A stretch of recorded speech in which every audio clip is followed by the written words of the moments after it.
Am I the a-hole for saying that brother-in-law isn't stupid enough to swap his wife? My wife and I, female 30, male 33, have been married for 6 years. I have a good career, but since day one, I told my wife that I didn't want a housewife. I wanted a woman who works and be an equal contributor. She doesn't have to contribute the same monetarily, just same effort. We have a son together who is 5 years old now. My wife works as a waitress and she doesn't make much. But it doesn't matter because, as I said, I make enough to provide for a comfortable life. My wife complains a lot about her job, and I fully get that and always support her to find a new one, or even start an education to get a better one. What I don't support is her insinuating that she was ready to be a stay-at-home mom. Well, I am not ready to have an able-bodied adult to support as a child. When she quit her job, I told her that she should find a new job or we go our separate ways. She got scared and got another waiting job. Our son is well taken care of. I work mostly from home and he has been very happy in his daycare and preschool, making lots of friends. We do the chores evenly and I do all the cooking because it is a good escape from my computer job, while it is boring to my wife who works with food all day. Her sister and husband, female 35, male 45, are in an opposite situation. Her husband owns his own company and he has been begging his wife to quit working and stay with the children. She adamantly refuses, and it has been a subject of contention in their relationship. Her husband thinks that he makes more than enough and the wife loves her career. My wife has made it a habit to make comments about how she should have married a brother-in-law instead, and I married a sister.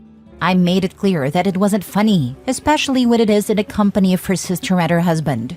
She complains how it is unfair that she wants to be a stay-at-home mom but isn't allowed.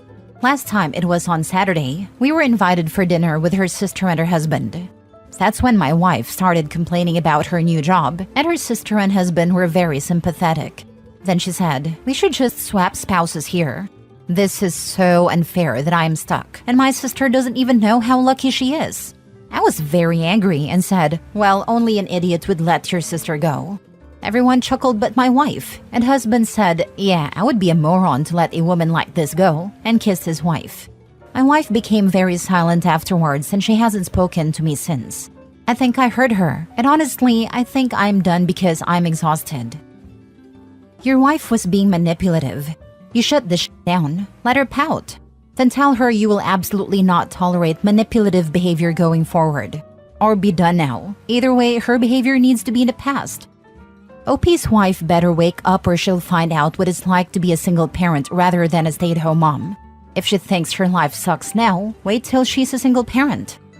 Not a-hole. Staying at home parenting only works when both sides agree to it. It's not a free get-out-of-working card that you pull and try to manipulate your other half into.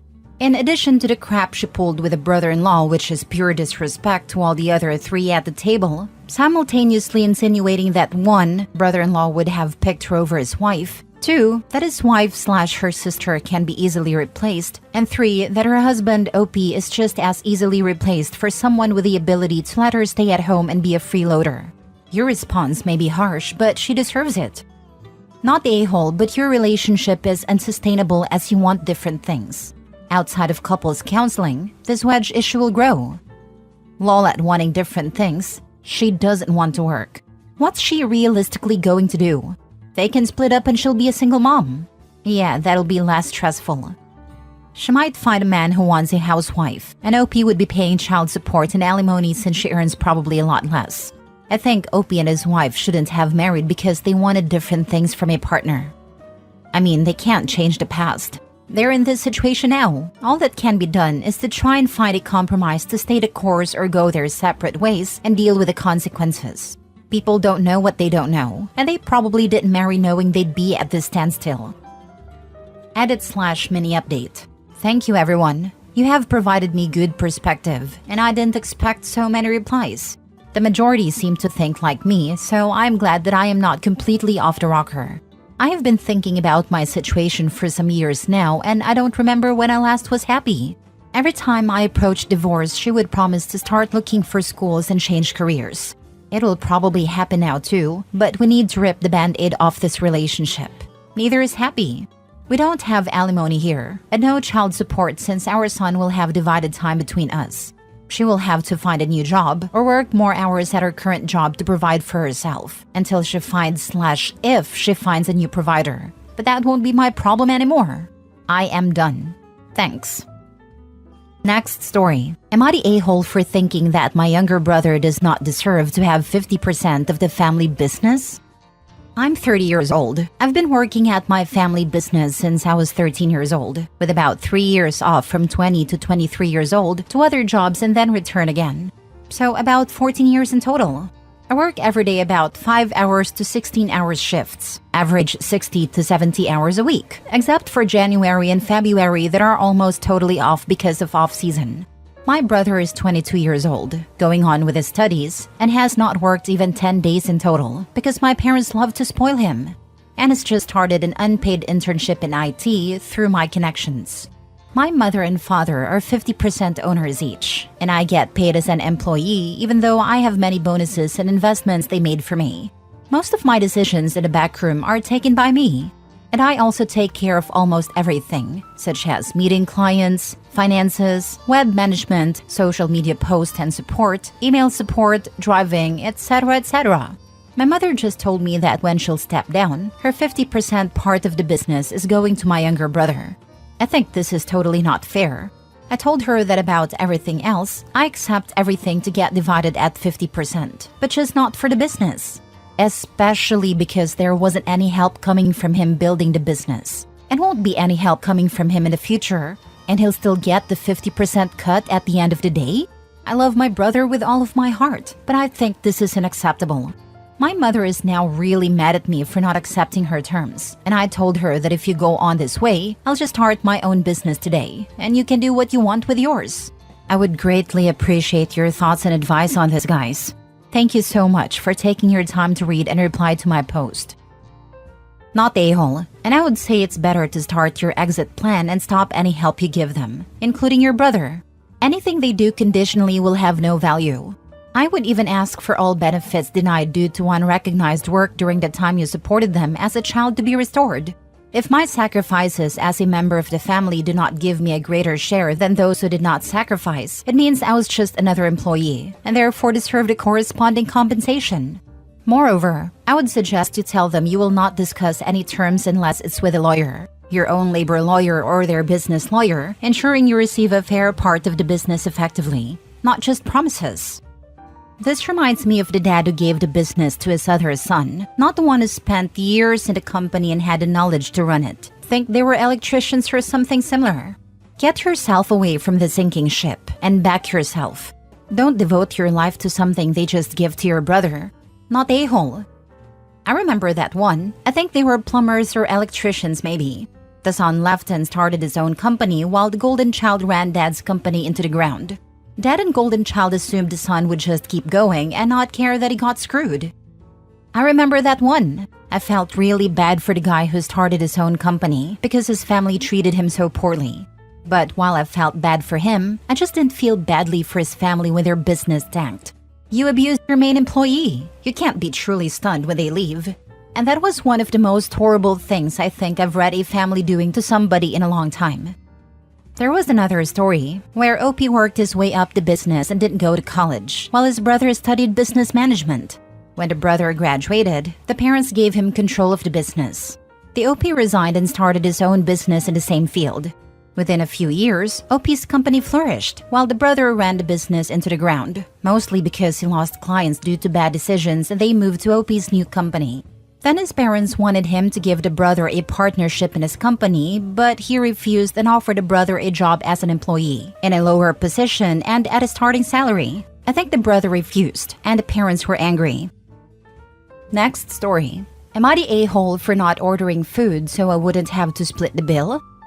I, 27 male, have been a part of a small friend group, around 8 people total, basically since college. For some background, 2 people from the group, Susan and Greg, are just absolute leeches. Going out for lunch? Expect them to order the most expensive on the menu, then feed you some sob story about their finances and then dump half the bill on you. Last weekend, Dan, one of the people from the group, told me about a casual dinner. I told him how if Susan or Greg were there, I wouldn't be able to come. He tells me that they would be there, but I should just put my opinions aside and come just once. This is kind of where I might be the a-hole. I agree with him and told him I would be there. I show up and we all get to talking. Everyone began putting in their orders. Most of them spent about $40. There were only about 6 people there. When it gets to Susan and Greg, they both order expensive dishes, around $200. When it was my turn to order, everyone looked at me, but I just picked up the menu and pointed a $4 Miller Lite and sent the waiter away. Dan asked why I hadn't ordered anything, and all I said was that I lost my appetite. The other 2 friends got up as well to cancel their orders and just have drinks. After the main courses came out, I saw Susan and Greg picking at their food. The waiter then brings over the check. Greg then grabs the waiter and asks him to split the check 6 ways. I stand up and correct him, saying the check was to be split 3 ways. Greg looks at me confused and asks why, since we always split the bill. I reminded him that 3 of us had not eaten any food, so we would just be paying our drinks. So basically, at the end of the night, Dan, who probably only ate around $50 worth of food, was stuck with a $146.98 check at the end. Yes, I remember the exact number. I swear I saw his jaw dropped when he picked the receipt up. I slid a $10 towards the check, said goodbye everyone, and walked out. The next morning, I found my phone full of texts from Greg and Susan, telling me I was an a-hole for not ordering any food and forcing them to pay more than they had accounted for. I honestly laughed because the steaks alone were more than what they had paid, but to each their own, right? I also got a lot of messages from Dan saying that I could just have not come instead of pulling that stunt and getting him stuck with an outrageous bill. Edit: at this restaurant, the bar is separate, so drinks are on a separate bill, if that makes sense. And if anyone is concerned about leaving a tip, I live in Australia. To clarify some things, 1, 90% of restaurants where I live, they don't do separate checks and might separate the bill for you if you're lucky. By the way, this post is in Australian dollars. 2, Dan could have easily asked Greg and Susan to transfer him the money if he wanted, but it's always been about helping them through their financial hardship even, though they're just using him and keeps dragging me into it. I admit what I did was immature, but I'm tired of being forced to play along. It's his money, and if he wants to spend it on them, that's fine, but I'm not paying for them. 3, also, Dan's a really good friend of mine, albeit blind AF. I was just trying to get him to see what kind of people he was helping. I will admit, it was a tad bit petty. Now for the top comments. I also got a lot of messages from Dan saying that I could have just not come, instead of pulling that stunt and getting him stuck with an outrageous bill. You try that. He didn't let you. This is entirely on him. He fooled around and found out. Not the a-hole. Don't even start me about Susan and Greg. They actually had to pay for their own meal? Poor babies. I think this is extra brilliant, and what a bonus that the other people at the dinner realized what Opie was doing and went along with him. How perfect to get Dan alone stuck with their bill. Maybe he'll stop inviting them, and you can all hang out instead of having to deal with Susan and Greg. Susan and Greg still didn't pay for their own meal. Dan paid 1/3 of each of their meals. They still got a discount. The steaks they ate cost more than they paid per Opie. For real. One time a meal with my friends was like $2 more than anyone else's, and I offered to cover my own check because I felt like a mooch. They were like, you're fine.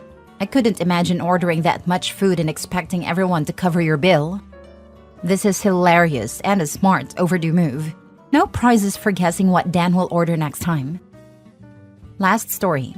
Am I the a-hole for kicking out my friend after I caught her planning a secret home remodel?